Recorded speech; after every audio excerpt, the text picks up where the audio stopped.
Thanks for checking out the Brad and John Show podcast. This segment of the show is brought to you by John Combest's book, Stalking, Harassment, Internet Trolling, A Guide to Recovering and Rebuilding After Online Attacks.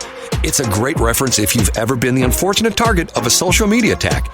It's available on Amazon. Just search John Combest. That's C-O-M-B-E-S-T, John Combest, and the book will show up in your search results. Now it's time for another segment of the Brad and John Show. Can you handle it? It's me, Egbert, once again. I'm the new owner of this station. I went out and hired the best talk radio consultant, Jeff Allen from News Talk STL, and told him to hire the worst talent he could find. Jeff did exactly as I told him. Ladies and gentlemen, here are Brad and John. John, I forgot to ask, you've got kids who are in the grade school level. How was your first day at school yesterday? Oh, it was fantastic. It was just a wonderful first day. And different districts. So some kids are just starting today in the area. I think some private schools started last week. But thank you for asking, Brad. It was just magical. It was magical. Yeah, I still have friends in Hazelwood School District, so yesterday was their first day as well, too. So. Oh, good. Yeah, and they're still short of teachers. Here we go again. Okay, we talked about this, touched on this last break. This crazy story at Francis Howell, and this is at Central, and I have a certain, I don't want to call it, link to Francis Howell Central that 4 of my kids went there. 3 of them graduated, but that's a whole other story. And they found a noose in the bathroom, okay? And in the outside, so let's be clear, in an outside bathroom near the football stadium, correct? Right. Okay. First off, since when is it that only black people were hung by nooses? If I'm not mistaken, when I was in my younger years and watching a lot of cowboy movies, they were hanging white dudes, right? They were hanging the cattle rustlers. Of course they were. But of course, as it has become a victimhood symbol, you can't bring that up, Brad. That's off limits to point out facts. You go back to that was 2 centuries ago. That was in the 1800s. Okay, you go back into the 1900s, which is the 20th century. There were states that were still executing prisoners by hanging them. Okay. Yeah. You go back in history, mid-19th century or mid-20th century, 1900s. After World War II, there's a guy who was, if you read, you can find articles about this guy who was like the official hangman for the army, who was in charge of hanging all the Germans who were found guilty of war crimes during the Nuremberg trials. And there's one particular picture which sort of sticks in my mind, which is sort of eerie. They found a bunch of these women who were working as assistants or guards at the concentration camps in Germany, and they hung them all one day. They put all these, once again, all white women. They're all from German ancestry, stuff like that. So they're all white. Okay, why is it that only black people get hung on a noose? I don't get it. I mean, is that... Yeah, well, that's not true. I think it's just because of its symbolism over the years. And I think you bring up, Brad, that the hanging was a common practice and that sometimes it would go wrong. So what you're saying is you don't want a man who's not well hung. Like, you want it done correctly is what you're saying, Brad. I don't care about that. If you're looking for a man hanging, you want him to be hung well. John, I don't care about that, but women care about that. Women are very concerned about it. I couldn't resist, Brad. Pause. Pardon the phrase. Okay. But you're right. So, but let's get past okay, that. So Brad, but also you're speaking rationally and in facts, so you got to stop that. Okay, so the story is they found this noose, and the superintendent fires off an email. Oh, this is terrible. And it turns out it's some mentally not disabled, but mentally distressed kid who's trying to hang himself. I'm going like, yep. Oh, that's okay then. You know what I mean? Like, the guy's going to try to hang himself. Kid in crisis was the phrase they used. Right. A kid in crisis. Right. Well, we won't worry about that. Well, hold on a minute now. There's a kid in crisis trying to hang himself at the school. Okay. Isn't that a huge story? Well, no, because it takes backseat to the fact that it was a racially inspired hate message. Okay, whatever.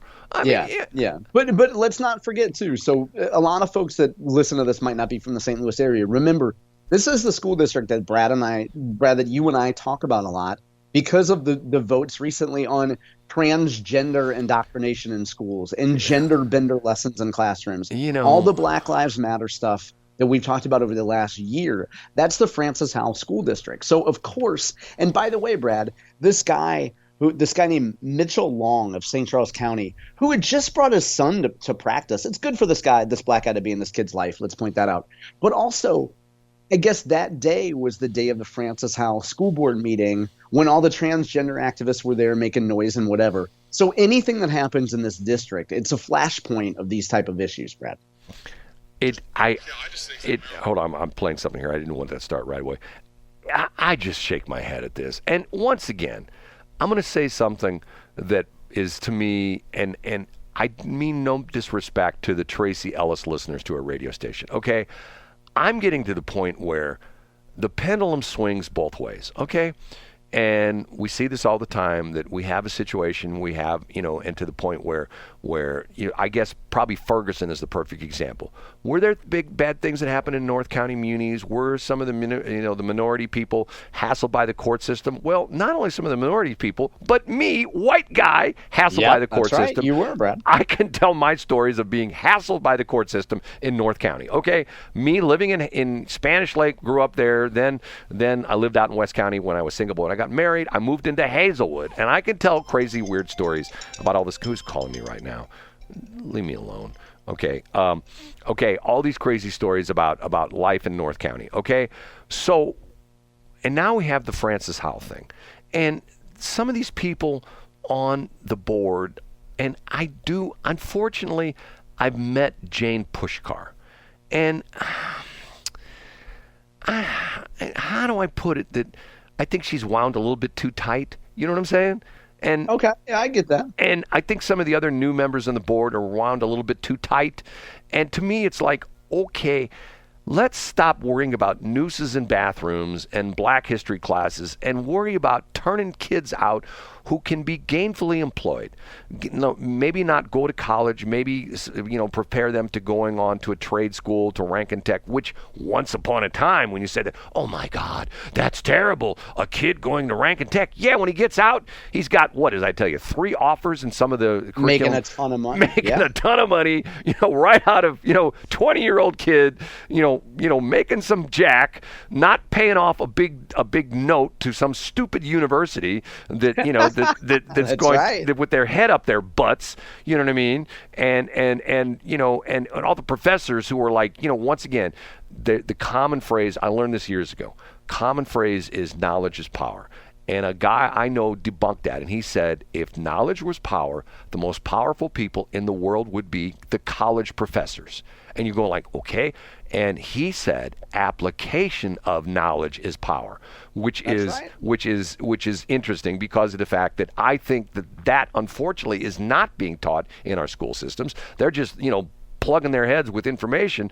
They're not teaching them how to apply that kind of stuff. Anyway, having said that, the Francis Howell District is getting tarred and feathered with all this crap when, quite honestly, the Francis Howell School District is a pretty decent district. Is it perfect? Objectively, you're absolutely right. Now, Brad, I would say that I think and I can't speak for anybody on the school board. I don't know any of the school board members.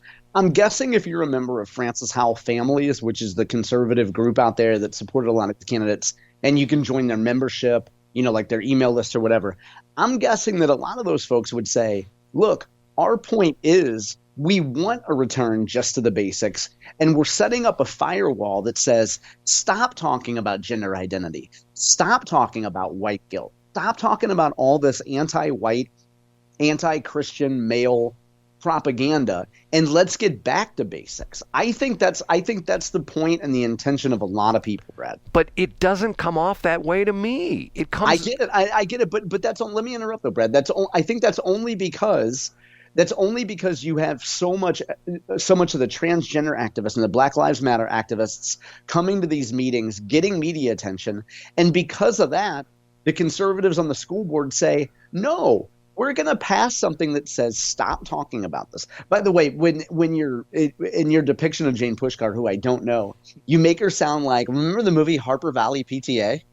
Yeah. It sounds like the bad guys in that movie. I don't know Harper Jane Valley Puszkar, PTA. So I don't know what her personality is, but well, I hadn't thought of that movie in a long time, Brad. I've met her a couple times, okay? And once again, she's a North County gal. At least I believe she is. She's married a Puszkar. And when I was a young guy, my favorite thing was going to the Puszkar hobby shop on Bellefontaine Road in Bellefontaine Neighbors, okay? No, I didn't know that. I went to school with the Puszkar. Obviously, if you're from North County, you probably did. Where was it on Bellefontaine? I hate to get deep into this, but where was it on Bellefontaine? Bellefontaine and Chambers. It was right next to the Dairy Queen. It was right next. But didn't she give you the anecdote one time that women don't vote or something, Brad? No, I met her at a candidate meet and greet, and once again, I have to divorce the personal aspect of it. She was not necessarily very nice to me. I mean, maybe that's just her personality, but I got the impression that she was like, well, I don't want anything to do with you. I mean, that was that kind of thing. That I was like scum of the earth or something like that. And when I said to her, I said, are you any relation to the Puszkars from Puszkar Hobby Shop? And her husband was standing right there, and she says, this is the son of the guy who owned Puszkar Hobby Shop. And it was right next to the Dairy Queen that my good friend Craig Leaker's dad owned. Matter of fact, and it was interesting because here was a Dairy Queen that was only open. And this is interesting. You go back in history, a lot of the Dairy Queens were not open year round until they started selling, hamburgers and stuff like that. Some of the Dairy Queens closed for the winter. And my friend Craig Leaker, his dad was he was a CPA, and he did taxes during tax season. And as tax season was winding down in April, he would open up the Dairy Queen. So he worked year round. Nice, he would run the Dairy Queen nice. from late March, early April, and then he would run it until like November, and then shut it down for the winter. And Craig is the guy that this is a footnote in history. Craig and I had the exact same birthday. Okay. And our moms essentially worked together, and we had co-birthday parties all the time. Craig was on my no, seriously. Craig was. Here's the interesting. I told the story before. Interesting story, at least to me, maybe to somebody else. Craig was overweight and not the most athletic guy in the world. My dad used to kid we were on the same little league team, and Craig's batting average almost every year was 0.00. And the problem was, it wasn't that Craig struck out all the time. Craig hit a lot of ground balls, but the problem was Craig was so incredibly slow that he couldn't make it to first base in time, and he always got thrown out. So that's why it is 0.00 batting average. So probably my sophomore year in high school, and we had a bunch of friends of mine that literally went to the same school from kindergarten all the way through high school. About sophomore in high school, one day Craig said to all of us, not like at a meeting or something like that, essentially said, I'm going to lose weight. I'm going to get myself in shape. I'm going to go away to college. I'm going to go to Westminster University. I'm going to go on ROTC. I'm going to be on ROTC. When I graduate, I'm joining the Army. And as soon as I'm able, I'm going to essentially do all the things. And ultimately, I am going to be an Army Green Beret. And we're going like, yeah, right, Craig. You're Mr. Fatso, can hardly run. So guess what? He graduated from Hazelwood High School, and my mom and dad used to see him run up Bellefontaine Road all the time. He was like working out, and my mom would say, I saw Craig running. He lost a bunch of weight, started using weights in the gym in high school, did this at college, got in real good shape, graduated from Westminster College, joined the Army, went through the thing. First he became a Ranger, and once again, that ain't no easy job, becoming an Army Ranger. And then he became a Green Beret, and I lost track of him. And I haven't talked to him in years and years and years and years. So here's a guy who turned his life around from being a roly-poly kid who couldn't hardly run, who got a 0.00 batting average, who became one of the meanest MFs in the country or in the world as a Green Beret. Sometimes we always talk about the Navy SEALs. The Green Beret are not to be trifled with. Let's just put it that way. If you're in a bar fight and the guy identifies as ex-Green Beret, you want to say, you know what, I think I hear my wife calling me. You know what I'm saying? And he would be stabbing people with a bayonet. And he'd say, I would have legged out that ground ball if Dad hadn't fed me fatty food. Okay. And he was like taking it out on other little league teams, right? Yeah, I guess so. Okay, John, okay. Here's an audio portion of our show, okay? Which let me just start this. I'm going to have to restart it, but let me see if you can hear this come down the line. My phone went to sleep again. Damn it. Okay, hold on. Let me see if I can get. Marijuana is it still is a gateway drug. Can you hear that? Can you hear that? Can you hear that? Damn it. I could hear Josh Hawley talking to Jason Rosen. You know what I'm going to play then. Okay, hold on a minute. Okay, I'm going to play it again. Here we go. Yeah, I just think that marijuana is it still is a gateway drug. I mean, it's something, I think the medicinal benefits of it are limited. We had medicinal marijuana, which I did support in Missouri. So, if you want to get the medicinal benefits, there's a way to capture that. I think fully legalizing it. I think for kids and teenagers, the dangers of that, the long-term, the longitudinal use, I think the dangers are high. I think what it leads to is dangerous. So listen, I know we voted for it in Missouri. That's the law of the land. I did not vote for it. That's the law. Certainly abide by it. But I wouldn't support extending it. Yeah, absolutely. This is about everyday people being able to make their own decisions. I think it solves a lot of problems. It helps people get into the industry. It helps veterans like me or others who are struggling through post-traumatic stress disorder to actually use marijuana without fear, not risk their benefits and things like that. It lets the VA prescribe it. I mean, there are a whole bunch of positives to it. Okay. First off, thank you, Jason Rosenblum, who is Scott's bro. No, that's Jason Rosenbaum. Okay. You identified the first person correctly as Josh Hawley. Who's the second person? A guy named Lucas Kuntz. Okay, so Jason Rosenblum, this is here we go. Come on, it's in my now mind you're going to say it all the time. Jason Rosenbaum, once again, one of the best reporters in the state of Missouri, maybe the best reporter. He's out there sticking microphones and cameras in front of people's faces. He's putting this up on. This is a YouTube short. Okay, he's got the pro and the con of marijuana, the marijuana law, which I think is interesting, and I appreciate Josh Hawley's view that he's not for it, but yet essentially he's saying, hey, it's the law. You know what? I'm going by the law. And Lucas is going, yeah, we love that marijuana law. It's great. But, which is the right? Is there a right opinion? Do you say Lucas is wrong and Josh is right, or vice versa? Josh is right and Lucas is wrong?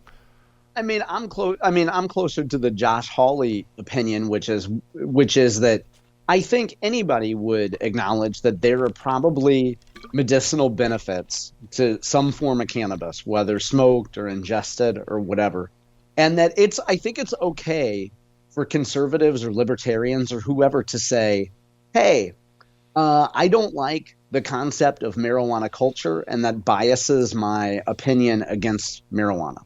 Well, now, I would also say, Brad, as you and I have talked about extensively, I went to a large gathering. I'll give you another example. I went to a large gathering of families recently at a large, I don't know, you might call it an amusement park, and you can't walk through the parking lot without smelling marijuana. I know. And I didn't have this issue when medicinal marijuana was legal, but recreational use was banned.